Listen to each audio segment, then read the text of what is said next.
的是白墙黑瓦，好似我们记忆中儿时的家。复式小楼层双扇式木门，一堵土墙承载着老一辈人的心血。老屋长时间无人居住，已露出斑驳痕迹。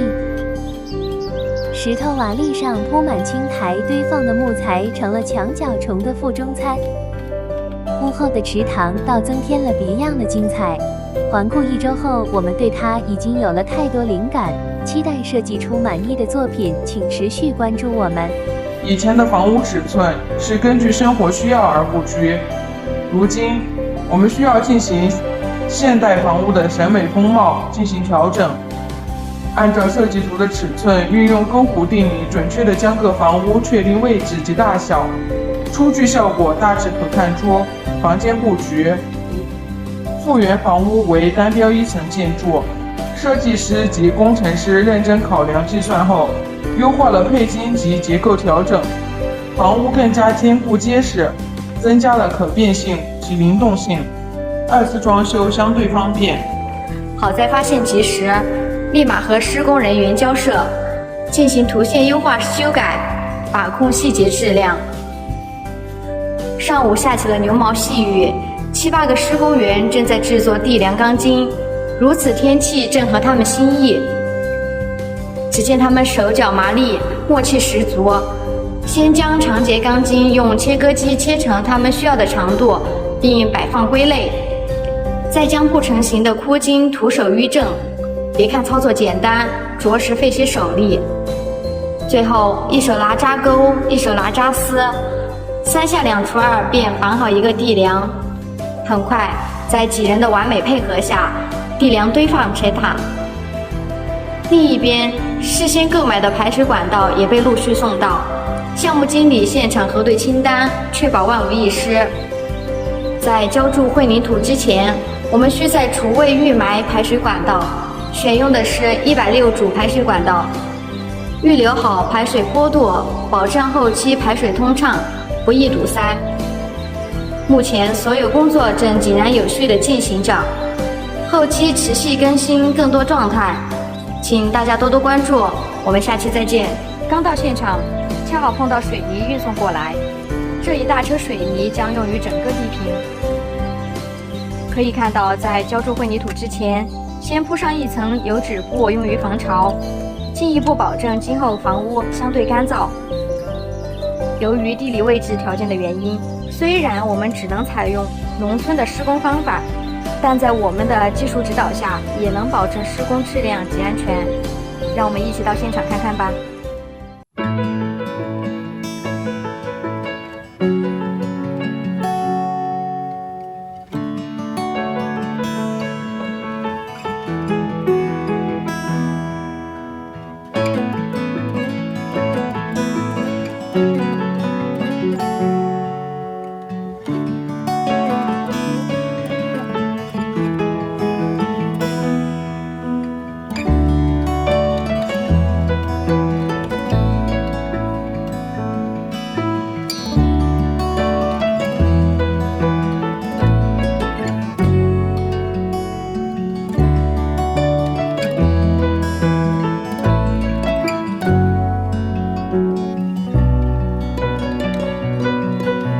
混凝土浇筑，我们选择的是地梁与地坪一起浇筑成型，方便后期施工，保持施工现场的整洁，结构更稳定。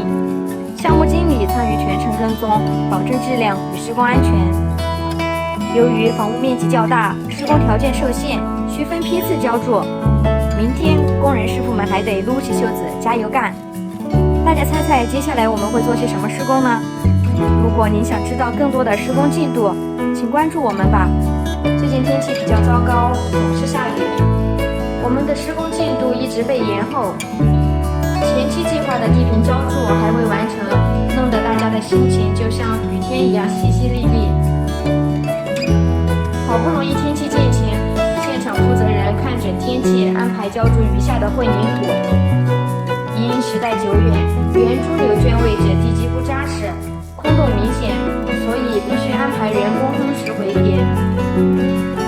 为了保证质量，施工员决定水夯土夯结合，加大保护力度。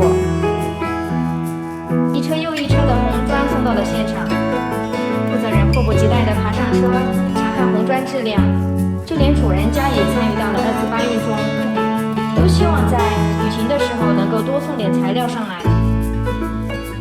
我们的木工师傅一直都在等待进场，原本计划今天进场下料，可天气总是不如人意，但愿雨天尽早过去，能让我们把进度赶上。本期视频先到这里，我们下期再见。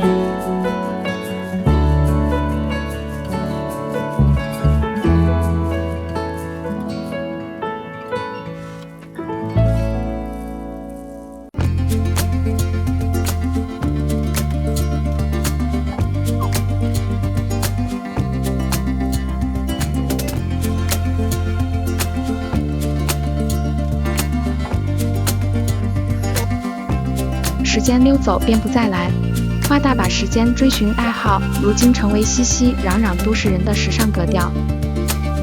过去，作为传统手工艺，木匠在师徒间口手相传，若不认定了要吃这碗饭，谁会学木匠活呢？但如今，在工业化流水线制造的木具之外，一些人却对充满质感与独特审美的手工木作制品充满了兴趣。今天，木匠师傅们就地取材，利用收购来的小树木先架起了木马。这种手艺在城市里已经不常见了。只见他们一顿敲敲打打2只手工木马，很快便完成。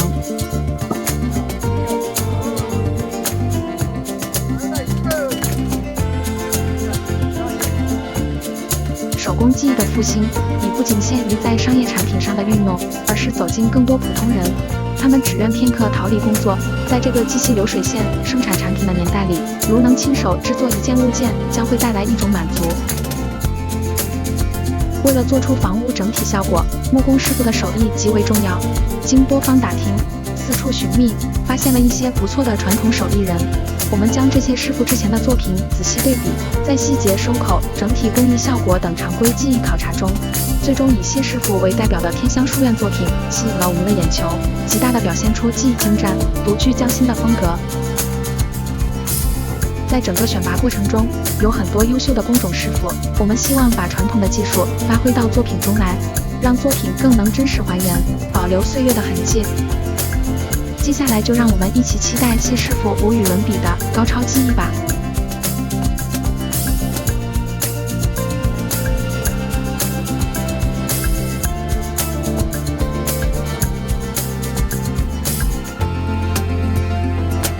木工手艺的好坏，直接关系着整个施工效果的好坏。但是随着建材产品工艺的日趋完善，很多木工项目已经由厂家直接定做生产。我们不一样，为了保留住业主心里对老屋的那一份情怀，特别邀请了谢师傅一行人手工制作木材。今天照旧下起了倾盆大雨，主人家为了方便木工师傅干活，特意在院坝里拉起了棚布。听谢师傅的进度安排讲，就收料排了30个工，早上6点就起来开工了，每天做着重复的工作，却丝毫不敢懈怠。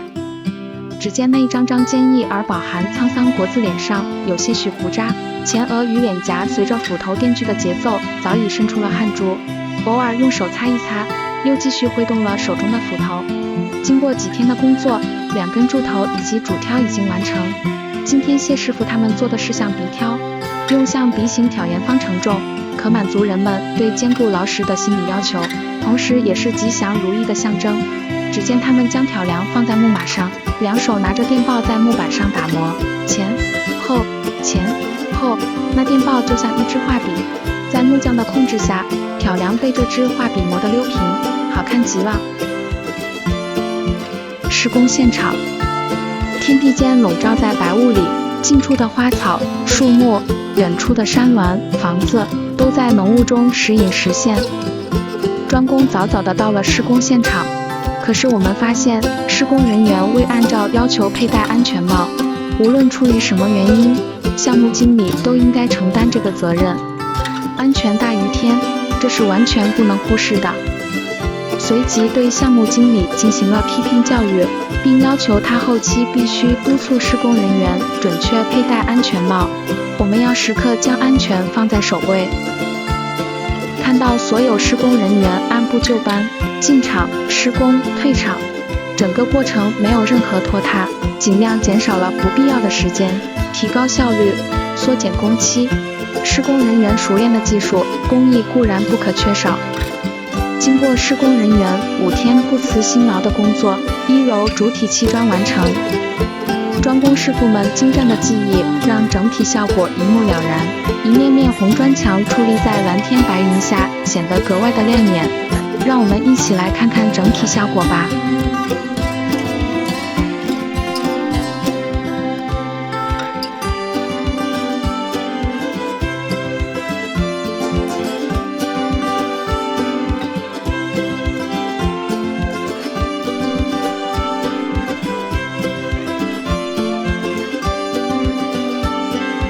项目经理、专工领班组长一起随施工头对1楼墙体进行验收，对细节质量严格把控，要求砖墙横平竖直，灰浆饱满，上下错缝接搓。由于前段时间雨水较多，施工进度被一拖再拖，预约的混凝土施工队下午才赶得过来。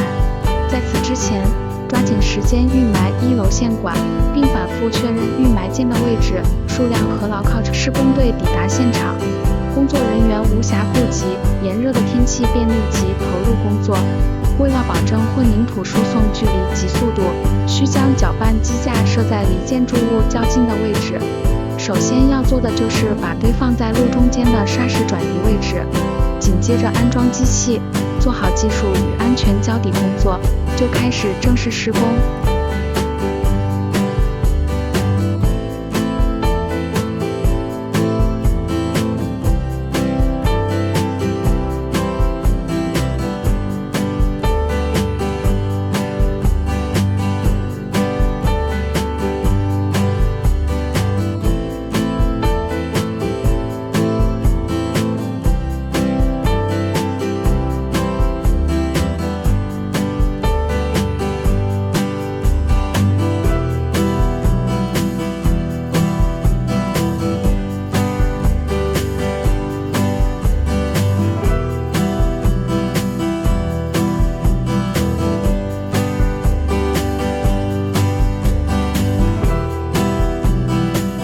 本工程混凝土分项投入劳动力9人，结合搅拌机、提升架、发电机、震动棒等工具，经过4个小时施工圆满结束。在农村盖房子对于这个家庭来说算是一件大事，而上主龙骨架则是其中最关键的一步，也就是我们平常说的上梁、上檩条。农村建房一般需要经过择地、开工、定嗓、穿品、上梁、进屋几大环节，其中上梁这一流程有很多讲究。毕竟俗话说上梁不正下梁歪，可见房梁对房屋的重要性。今天就带大家简单了解一下农村新房上梁的过程。在上梁时，工人会用绳子绑住房梁的两端，一批人站在墙上拉，一批人站在地面往上送。这项工程的危险之处在于，如果墙上的人力量不足，或者绳子断裂，房梁拉起来后可能就会掉下来，砸到地面上的人。所以这时候格外小心，项目经理不停地检查险情，要提示大家注意安全。梁式建筑中，架在立柱上面的横跨构件，承受着上部构件与屋面的所有重量，是上架木构件中最重要的部分。所以在木梁摆放平整的基础条件下，梁与梁接口处需要格外注意，长了、短了、凹进去、凸起来都不行，要保证梁和墙体的各接触面均稳当才行。从整体工作内容中，我们明显看出上梁是个大工程，木料重，屋顶高，费人力、考体力，难度系数极大。木工师傅们在屋顶飞檐走壁，来来回回，着实紧紧揪着我们的心。就这样，木料一根一根从地面输送到房顶，再安置。经过4天时间，终于完成了多半。只要屋顶上梁结束，后续工作都不在话下。今天就简单介绍到这里，后期为大家持续更新施工进度。前些日子订购的小青瓦运到了木门的施工现场，最近几天的工作内容就是运瓦、盖瓦。小青瓦较薄，极其容易破损，运瓦时要稳拿、轻放。我们将瓦从车上卸下来，堆放在离建筑物近且干燥的地方，方便再次搬运。大家猜猜这大概有多少瓦呢？业主妈妈不仅要给工人做饭，得空时还要来工地帮忙。阿姨问我拍视频，怎么从没见拍过她？这不，赶紧给阿姨来组特写镜头。运瓦是个琐碎的过程，从车上卸到地下，又从地上搬运到楼上，还要从楼上传到屋顶。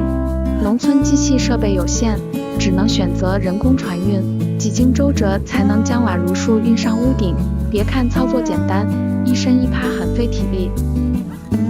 小青瓦是一种最常见的古建材料，从古至今，在建筑产品的发展过程里，它以一个美观又安全的角色长期存在，给人以古朴素净的柔美质感，深受大家喜爱。盖瓦的师傅是我们特意请来的，他们有着很多年的盖瓦经验，做起事来成熟稳重，不紧不慢。就这样，运瓦、盖瓦同时进行着，师傅们配合默契，速度也很快提升。1天时间，屋顶盖的已经初见成效。不得不说，小青瓦盖出来的效果确实十分惊艳。